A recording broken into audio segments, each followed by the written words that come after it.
namanya anak pasti akan kembali ke orang tua. Akhirnya saya cerita sama orang tua, ya dikasih motivasi lah, gini gini gini. Saya nangis. Ya, tujuan saya buka usaha itu buat meringankan beban orang tua, bukan menambah beban orang tua kayak gitu. Wah, itu menarik mas. Pas outletnya lagi lima-limanya itu, satu outlet bisa di angka 8 sampai 15 15 per bulan. Dan memang Tuhan ini, Allah ini suka sekali ya, cepat banget balikin. Pas saya lagi secepat sekali pas ke atas itu cepet banget, terus pas jatuhnya juga cepet banget, sampai nggak punya apa-apa, semua tak jual sebagainya.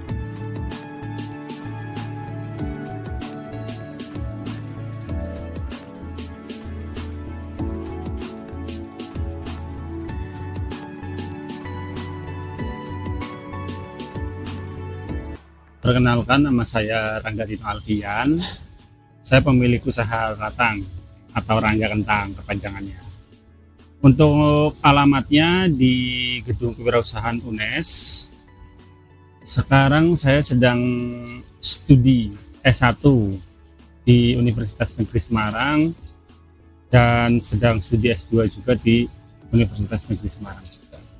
Muncul ide usaha itu berawal dari semester 4 ketika saya liburan ke Tangerang. Saya memang asli Tangerang, saya lahir di Tangerang 10 Juni 2001. Saya sudah lama sekali tidak ke Tangerang. Akhirnya saya ke Tangerang dan menemukan jajanan saya yang sering saya beli dulu zamannya SD. Harganya cuma 1.000-2.000 rupiah, namanya stik kentang. Itu saya suka sekali beli itu. Dan kebetulan pas liburan semester gangsal, pas semester 4 itu saya liburan ke Tangerang, terus saya jajan kembali jajanan yang sering saya makan. Habis itu langsung harus deh sepertinya ini buka gitu, karena memang tujuan saya masuk kuliah awal 2019 itu saya niat untuk merantau. Jadi segala kebutuhan saya, terus segala permasalahan saya, entah itu material atau non material, itu masalah saya, bukan masalah orang tua. Jadinya bertekad buat punya usaha. Nah, akhirnya punya ide itu di semester 4. Saya memutuskan untuk jualan. Ketika jualan, diskusi konsep sama orang tua, langsung pengen gerobak, tapi tidak diperbolehkan karena modalnya pasti besar kalau gerobak. Saya tetap kekeh, pokoknya maunya gerobak, tapi orang tua tetap menyarankan untuk ya PO dulu lah, tuh online dulu lah. Saya nggak mau, karena terakhir saya seperti itu, saya pernah bisnis game juga, seperti kurang dihargai. Akhirnya saya tetap nekat buat beli gerobak. Nah, uangnya dari mana? Uangnya kebetulan saya juga pengajar pramuka ya di beberapa sekolah kayak gitu. Nah, ada kumpulin sedikit-sedikit di situ. Nah, ketika tidak diperbolehkan, yang penting saya bikin idenya dulu, gimana caranya bikinnya, kita trial. Akhirnya saya selesai liburan, saya pulang ke Cilacap, saya coba-coba di situ sama ibu saya, berkali-kali coba cara masaknya gimana, motongnya gimana, direbus atau enggak, terus pakai apa, pakai ini. Nah, itu kita coba terus. Pas saat saya liburan kan sangat lama itu, hampir 3 bulan. Akhirnya di semester 5 saya berangkat ke kampus dan memutuskan untuk DP gerobak. Nah, saya sedikit punya ilmu di investasi. Pada dasarnya uang itu harus bergerak, harus diinvestasikan. Mungkin untuk apa ya, kalangan yang ke bawah seperti saya, mungkin tarafnya cuma ratusan ribu, jutaan, itu baiknya investasi di bidang usaha kayak gitu. Beda misal Anda sudah banyak uangnya, mungkin investasi di bidang saham, tapi pada dasarnya sama, uangnya dijalankan. Ketika memang rugi ya tetap bisa kembali, cuma kalau bentuk usaha bentuknya aset sama aja, yang penting nilai uang kita cuma menyusut, bukan menghilang kayak gitu. Pikiran saya kayak gitu. Jadi nggak masalah, udah istilahnya all in semua uangnya saya habiskan. Nah, itu melanjutkan pas pembuatan gerobak ya, semester 5 saya buat gerobak, rencana saya mau jualan itu semester 6. Saya sudah DP itu sebesar 1,7. Selanjutnya dijanjikan sama vendor gerobaknya itu 2 minggu jadi. Pada kenyataannya saya harus tunggu 3 bulan untuk gerobak itu jadi, dan sebenarnya saya sudah siap untuk bahan baku seperti saus, bumbu, dan semuanya saya sudah siap semua. Akhirnya 3 bulan baru sampai, keadaannya rusak, harus saya taruh ke bengkel lagi, keluar uang lagi, mangkrak lagi, itu ditunggu 1 bulan, dan datang pun kondisinya tidak sangat prima, ya sekedarnya, yang penting bisa jualan. Dan itu semangat saya juga menghilang karena uang saya sudah tidak ada. Akhirnya saya coba buat ngajar lagi, ngumpulin uang lagi buat modal di awal. Vakumlah itu dari semester 4 kan, 5, 6 break, benar-benar break, padahal gerobak sudah ada. Akhirnya di semester 7 saya baru mulai lagi di bulan Februari tanggal 1. Itu saya buka pertama outlet gerobakan di Jalan Raya Patemon. Mungkin yang anak-anak UNES sudah tahu. Saya buka di situ pertama kali karena sudah fix semua, ininya sudah semua. Oke, akhirnya kita putuskan untuk jualan. Sebelum jualan juga kita coba-coba banyak ya. Seperti ada saya makan tahu, terus akhirnya saya punya inspirasi, oh kentang sepertinya dikasih bumbu tabur enak, tabur balado, rumput laut dan lain-lain. Terus kebetulan saya lagi makan steak chicken steak gitu, wah kok pakai saus mushroom enak, pakai saus barbecue oke. Dan di situ ada side dishnya, ada kentang ya kayak gitu. Akhirnya saya coba, saya cari beberapa brand, oh ternyata masuk.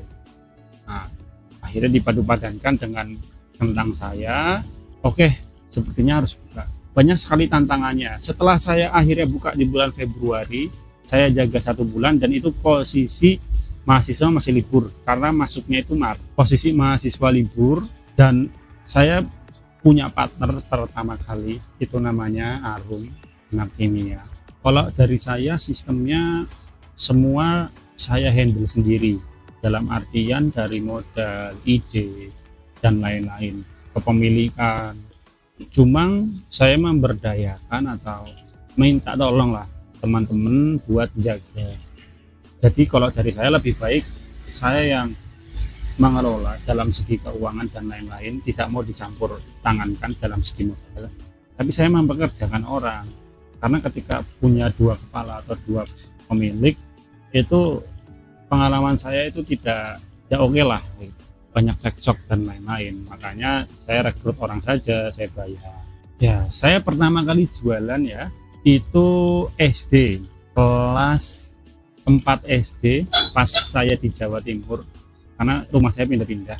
Pas saya di Jawa Timur di Madiun, kelas 4 SD itu saya sering beli es di warung seberang rumah saya.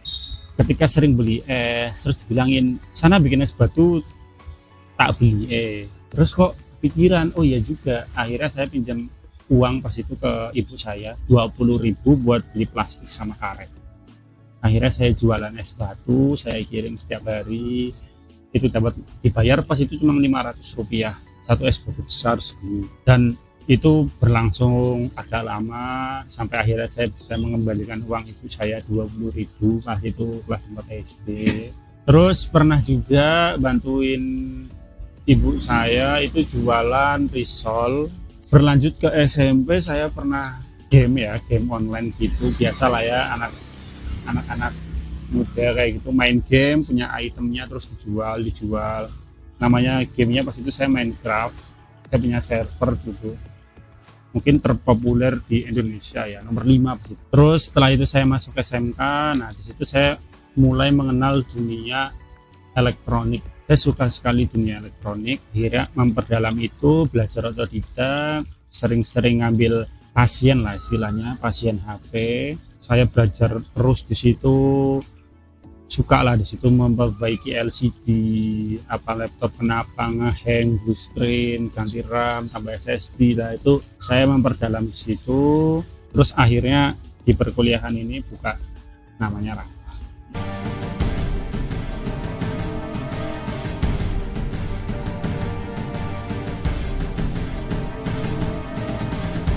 Strategi khusus saya pas itu karena saya mantan anak organisasi, saya pernah ikut badan eksekutif mahasiswa yang universitas, saya juga ikut organisasi pramuka tingkat universitas dan fakultas dan beberapa organisasi lain. Di situ saya punya banyak sekali relasi.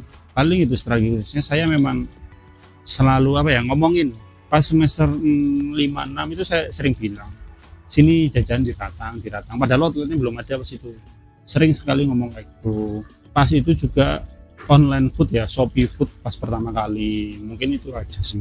Awal saya buka Februari tanggal 1 itu model gerobakan di Patemon. Akhir semester, berarti semester berapa itu? Semester 8. Semester 7 akhir bulan Juli itu saya buka ini yang KWU. Itu ada cerita luar biasa juga di situ. Awal saya di Patemon, saya kepikiran bahwa berdoa lah. Saya pengen deh buka di area kewirausahaan, Mas. Nggak tahu caranya juga, nggak tahu bagaimana uangnya dari mana, ininya dari mana, caranya gimana, nggak tahu.